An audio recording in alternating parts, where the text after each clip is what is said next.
child, and marveled as the youngster grew and became uncommonly strong. Now the boy, known as Goku, is on his own and has become the sole guardian of his grandfather's most mystical possession, his Dragon Ball.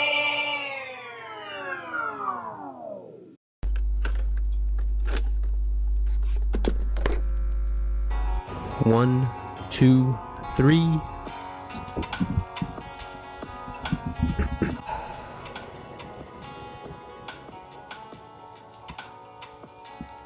I've called upon the muses of discipline, of authenticity, of courage and enlightenment. And I feel like throughout that course of time, as I've tried to evoke, guide my mind towards these elements that I feel are crucial to the human life, I've been rewarded in kind. It's almost like a testimony I must make. To bear my witness, I call upon the muses and the guiding spirit, the Holy Spirit, the one we've all listened to at one point or another. And I ask it to guide my soul and to guide my mind and to guide my throat and to guide my words to the proper ears and with the popular vocabulary, so that we can all rejoice in a guiding message, because the time has come that we should all really start to realize what this is all about.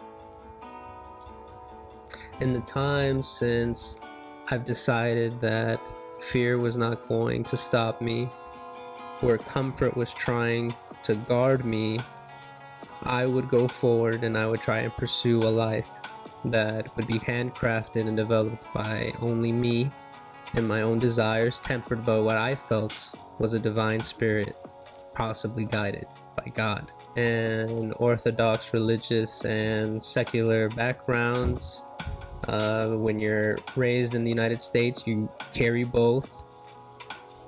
One can either have cause to dismiss or even worse, cause for alarm. On the other end are what the Bible claims, which is glory and rewards beyond measure. In direct response to your direct perseverance, in direct resonance and direct proportion is what your rewards are given. The exact same amount of fear and uncomfortable tasks and possible ridicule that you face, in turn, you will also receive guiding rewards. Of course, this is easy to understand, the same way it is easy to understand how a woman may give birth. But until that woman gives birth, and as a man, unfortunately, you might never experience that pain, unfortunately, you'll never understand what it truly means to live through those words. So you have to do it yourself, and each one of us carries our own distinct traits, our own cross to bear, our Goliath in the face of David. For a long time, my Goliath was my own mind, my own fear of my own potential, and fear of falling down and having to pick myself up again. At the same time, I always felt that there was something there picking me up when others would keep falling or others would stay down. I had come from a family that not only dismissed supernatural or mystical experiences, but they actively sought guidance with these energies. They found it in whatever means that they could, either through their own family, secular work, burying yourselves in, school, or secular activities, or you could find it through religion, which is the majority of Hispanic, medium to low income households. You find good community, you find guiding baseline morals, where typically you are alone in a country that you arrive in by yourself. It's very appealing to see where this message comes from. It comes from a need to belong. And if you don't find this need, that's when these energies go wild. You start to find yourself in isolation. You start to finally think that maybe none of this is worth it. So you go through these journeys, you try to find a place to belong, and perhaps maybe it does work to a degree, but we all have our own guiding light. We all come with our own messages. We all have our own ego-driven identities. It does not mean that we all can't be united in the spirit. We all look out for each other. We all want what we all want, which is freedom, food, shelter, to work with our own hands, to see what actually comes with the work that is in front of us. I believe that is universal because within inside of us is a universal spirit. But what emanates from that is particular. It's definitive. It's according to your own desire. It's according to whatever you feel strongly about. The feeling is so close to spirit than whatever the logic may think. We've worked our entire lives as a human history to try and pursue these, knowledge and mysticisms and sciences to try and explain what ultimately is a feeling. I've put it to practice. I've lived a particular set of time just questioning. And then in those questions, you start to think your way into a cycle that leaves you stagnant, that leaves you repeating the same mistakes, that leaves you always knowing that there's more. And that's the cycle. It's the cycle of you knowing that there's more, but being okay with not pursuing it, being okay with not knowing what's under that cover, what's behind door number 2.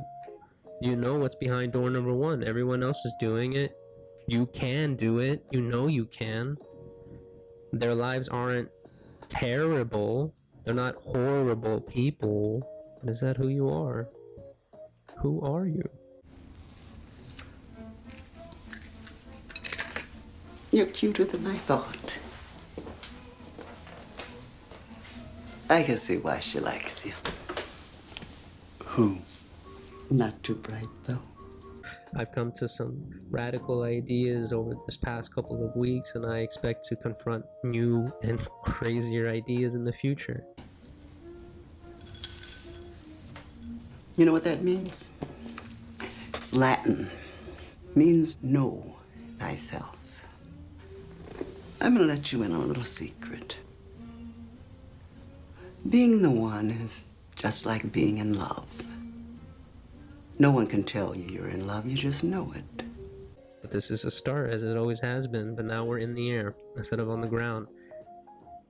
We're rooted and we're cemented in our own and sovereign beliefs that naturally flows through one, because it's not told, it's not taught, it's given. And you should just be grateful for that gift that you've been given. We've all been given. Don't let anyone tell you that you should throw it away, or that you should hide it, or that you should shine less just to make others feel comfortable. Our deepest fear is not that we are inadequate. Our deepest fear is that we are powerful beyond measure. It is our light, not our darkness, that most frightens us. Your playing small does not serve the world. There is nothing enlightened about shrinking so that other people won't feel insecure around you. We were all meant to shine as children do. It's not just in some of us, it's in everyone. And as we let our own light shine, we unconsciously give other people permission to do the same. As we are liberated from our own fear, our presence automatically liberates others. We should all shine as children do, and that's our biggest fear. We are all capable of much more than we can ever know. We have pillars, we have things that align with our desires that we know are good for us. Healthy mind, healthy diet, healthy environment, healthy thoughts, healthy people. We know what healthy means. And although we may have our own little quirks that not others will understand, as long as we want what's good for ourselves and what's good for others, that golden rule, we'll be okay. Trust yourself. Go out there and try things. See how the universe rewards you in the face of unknown. It can change the way you try and experience anything that you face in life. And not just in the small things, in the big things. And it might have to start in the small. I want to get more into detail about that, about what I've been going through. And it's going to take a little bit of time, because now I actually have to piece a little bit of this together, and I'm realizing right now, as you can probably tell from the difference between the first three and these next three, it's different this time, and it's more this time. As always, this is an expression in sovereign voice and creative liberty. It's an expression in genuine, feeling, emotion. There's nothing to hold you back from being so vulnerable to people except yourself. Thanks. And I'll see you in the next one.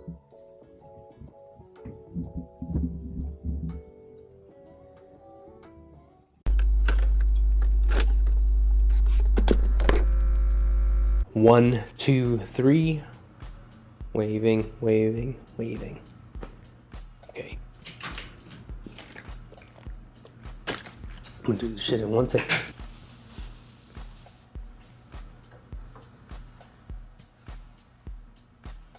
Different, right? From what you could tell in that last video, I figured out how to not speak directly into the microphone. And I also figured out how to make it sound better to talk and clearer to talk.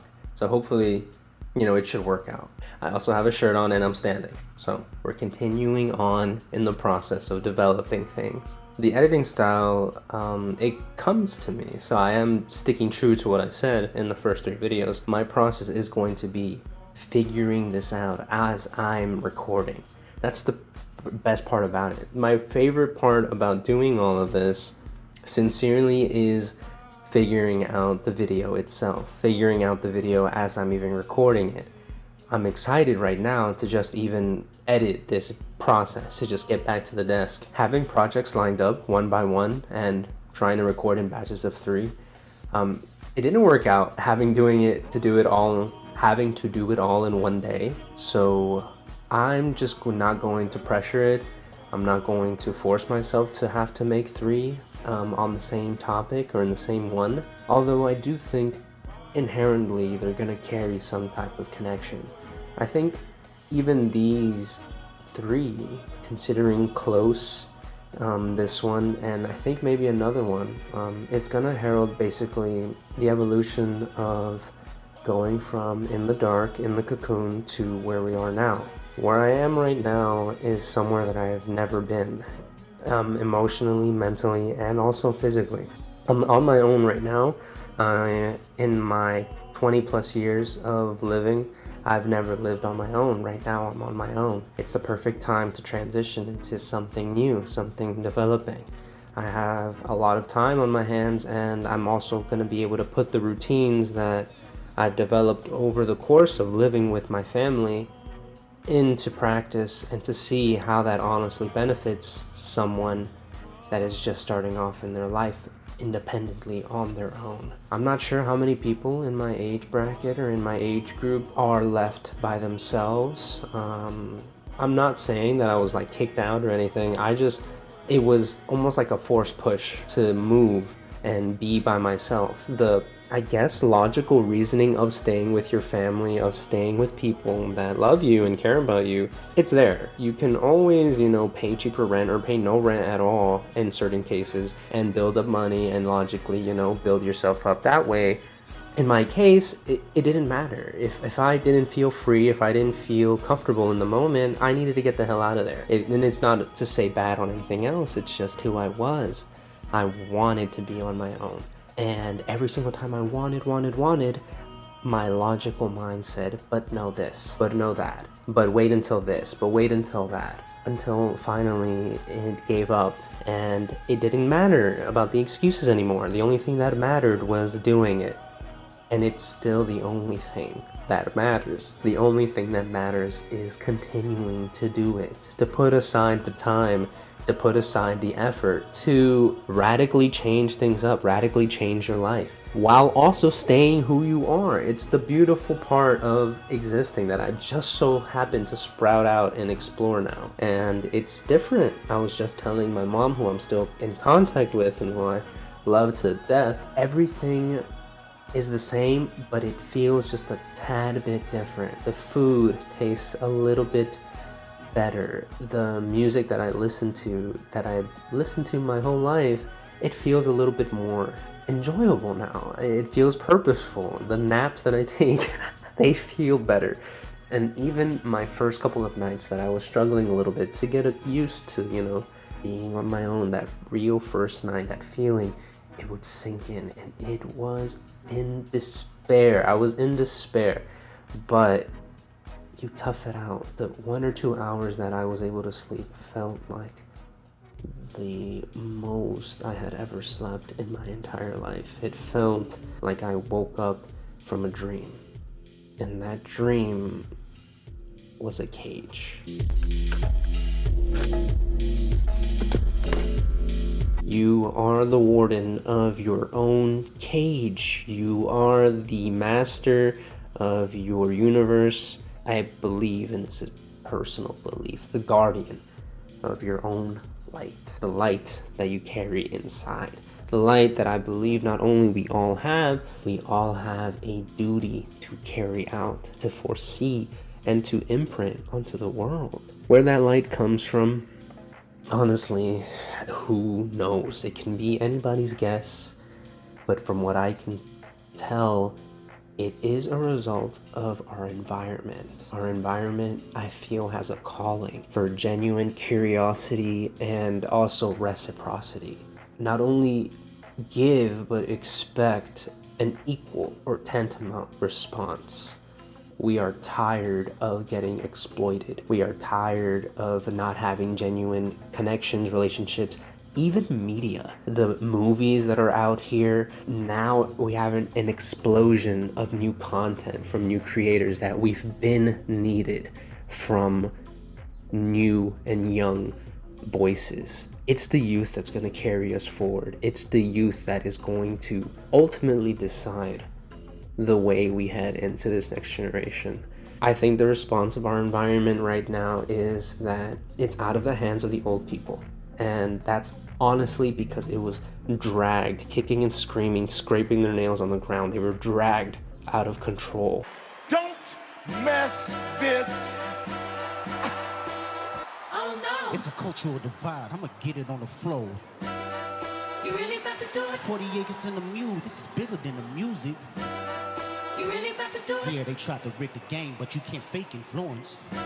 And now it's up for grabs. And now the youth actually have the chance to grab it and really to control the zeitgeist of everything that's going on nowadays. It could be in finance. I have no idea. That's the biggest thing separate from me, is the financial media of everything. But maybe there's things going on there that I have no idea. That's why YouTube is amazing. Maybe stuff there that I have no idea is going on that's related to all this, that zeitgeist, maybe all that's happening and all of that is connecting us. And maybe once all of that makes a circle and we achieve a sort of, energy producing media or company, something hopefully between those two, innovative, something new and exciting that gets everyone, rejuvenated to participate in society again. Maybe that's what the light inside of us is asking for. It's asking now to all of us, cut the BS. Cut all of this stuff that we know is broken.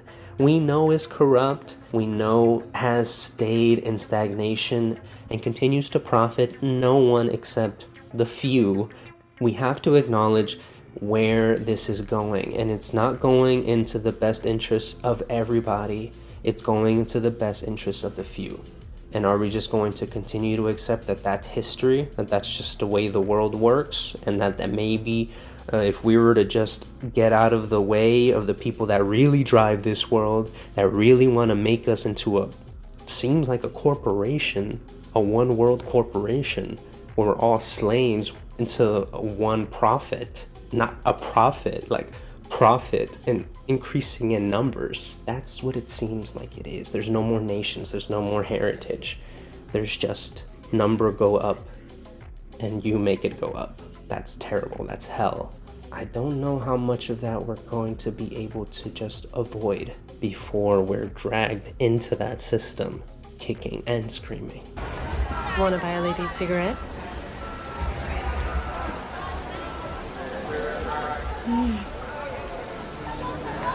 Oh, you don't even smile. I don't know where that also leaves the folks that maybe have also been victimized by this system and are also on their way out. I'm talking about my abuelitas, my aunts, my mom.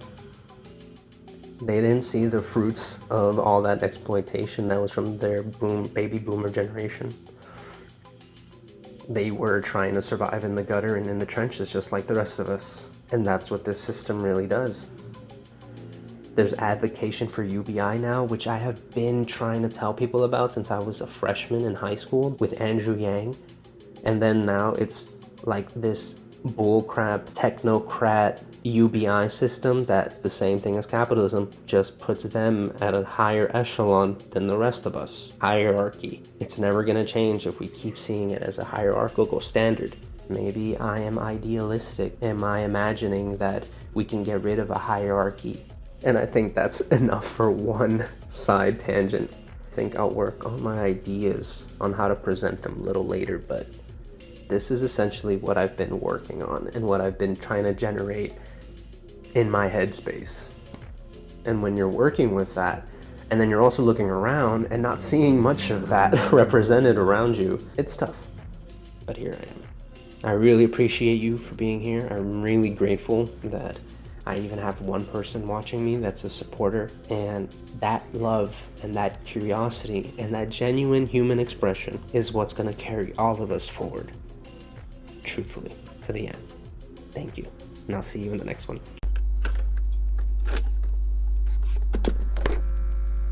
Okay, this should be working. Just double checking. This is a freestyle, essentially, a rundown of everything I want to do.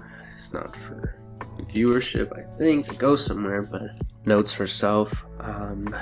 We want to start working on a video essay. The video essay would cover Network, the movie, I believe, before we do The Devil's Advocate, or The Devil's Advocate first and then Network. Both show essentially varying and distinct ways in which the devil is represented into today's society. Excuse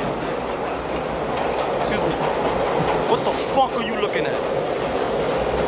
Yeah, you. Were you deaf or something? You don't hear me? Oh, I hear you fine. Yeah? Through elements related to capitalism, the atomization of the soul, and yada yada. It's also just a good movie. Go down to the mailroom. As of this minute, over 14,000 telegrams. The response is sensational. Herb, tell him. Herb's phone hasn't stopped ringing. Every goddamn affiliate from Albuquerque to Sandusky. The response is sensational. Yes. Something to watch and dissect, and I think it'd just be fun. Those videos will naturally come out to be maybe around 30 minutes long. The time or the range of like an episode. He needs care and treatment. And all you grave robbers think about is that he's a hit. You know, Max, it's just possible that he isn't insane. That he is, in fact, imbued with some special spirit. My God, I'm supposed to be the romantic. You're supposed to be the hard-bitten realist. All right. And I'll probably want to put ads in those, breaks for ads in those, since they do take a long time and it would require several days. It would be a project on top of the daily output of videos, which that'll always stay, I believe, ad free. Then we'll move on to One Flew Over the Cuckoo's Nest, with the idea that the human spirit will get subjugated in both aspects, and it's kind of interesting in that movie. I hadn't seen it before, I think a couple of nights ago. There's two working forces that try to rehabilitate what I think is the control character, the one where the movie is essentially trying to show us how these two different forces act on an individual. Both are, I guess, extreme in their own natures, and how both end up failing the control group. End up actually, exacerbating the problem, not really providing solution, and essentially just working off of either hubris or, arrogance.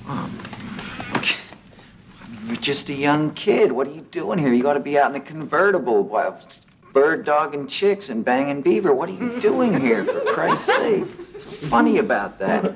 It's an interesting movie. It's very sovereign in its thinking. I want to try maybe to read the book, put it out there. And I think it's a good connection to the play or the novella Anthem, which I just also read in one sitting by Ayn Rand. Amazing poetry, literature, everything. There's so compact with little nuggets of inspired wisdom. You could tell that she was channeling something universal, the universal guiding light. She even refers to it as light. The whole principle behind Anthem is light, and it adds a lot to my worldview. So that's definitely gonna get covered, whether it's a part of everything else or on its own. Excuse me. I'm healthy. Anthem is gonna get covered for sure by Ayn Rand. Beautiful story.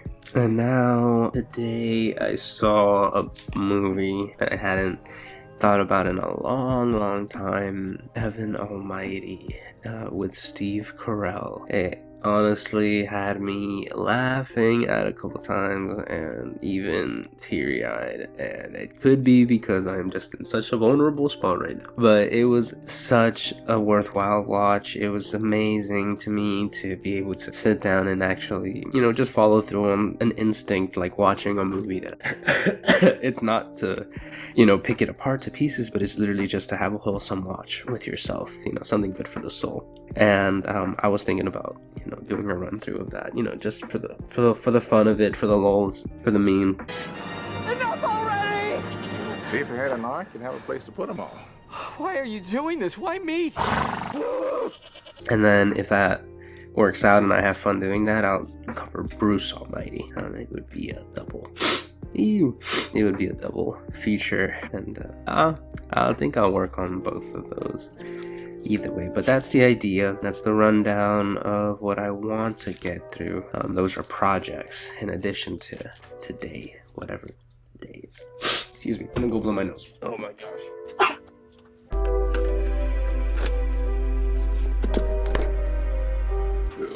Excuse me. Oh, excuse me. Goodness gracious. So, excuse me. There seems to be a sickness going around. I live in Florida. Probably doxed myself already at this point, but yeah, here down, specifically South Florida. I don't know if that's too much. In Florida, there seems to be, I don't know if it's like that corona thing, 0.2, version 2, but people have been getting sick a lot, and it doesn't seem to be as drastic, especially in the media. I think it's because there's too much of a lot of other stuff going on, but it's subtly out there and it's attacking people. I've seen it at work, I've seen it among my friends and family. Not good. Keep yourself healthy. Don't be silly, Gary. I don't get colds. I get the thuds.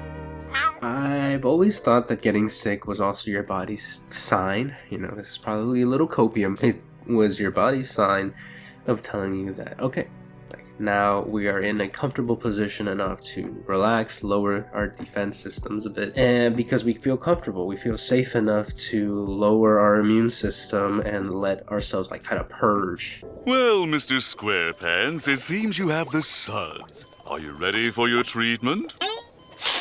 You're not gonna make me read old magazines, are you? Our machine has to have a purge at some point. We can't just be top of the food chain, top of the line every time. It's obvious, even with the fact that we need to sleep. We need to be in a vulnerable, crappy, evolutionarily vulnerable position for 8 hours in order for our brains to function for, a good chunk of our lives. And even then we continue to deteriorate.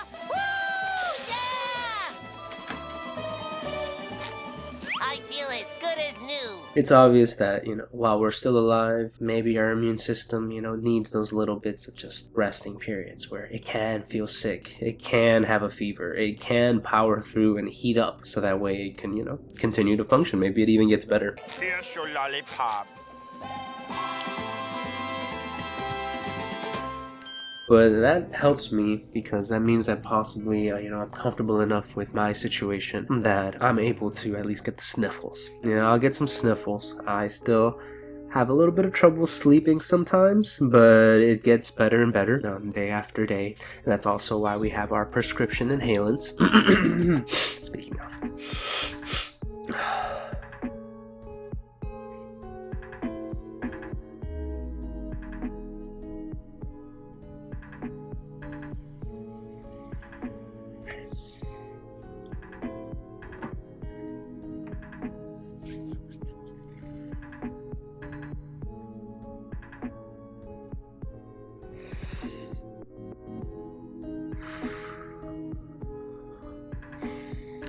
know based off of the last 2 videos, which is why I don't know if I will post this, but I never touched on, you know, the fact of prescription drugs or medical marijuana use or any type of use, and I don't know if I will. Don't know if I will yet. It doesn't feel like it's coming out naturally. But yeah, at least I'm able to get some decent to good sleep. I'm moving forward with projects, and this feels good every time. It doesn't feel like a hassle. It feels like something that I could do, that feels like good work, and it's something that also carries me throughout the day. I've never liked the idea that you need to work overtime to be the best. I know that that's what it maybe looks like, and maybe that's what it comes across as, considering the amount of volume, the amount of dedication seen amongst the greats. But I've always felt like there's maybe a little bit of perspective missing in that. The perspective is missing that to these people, to these greats, overtime is almost tantamount to just living.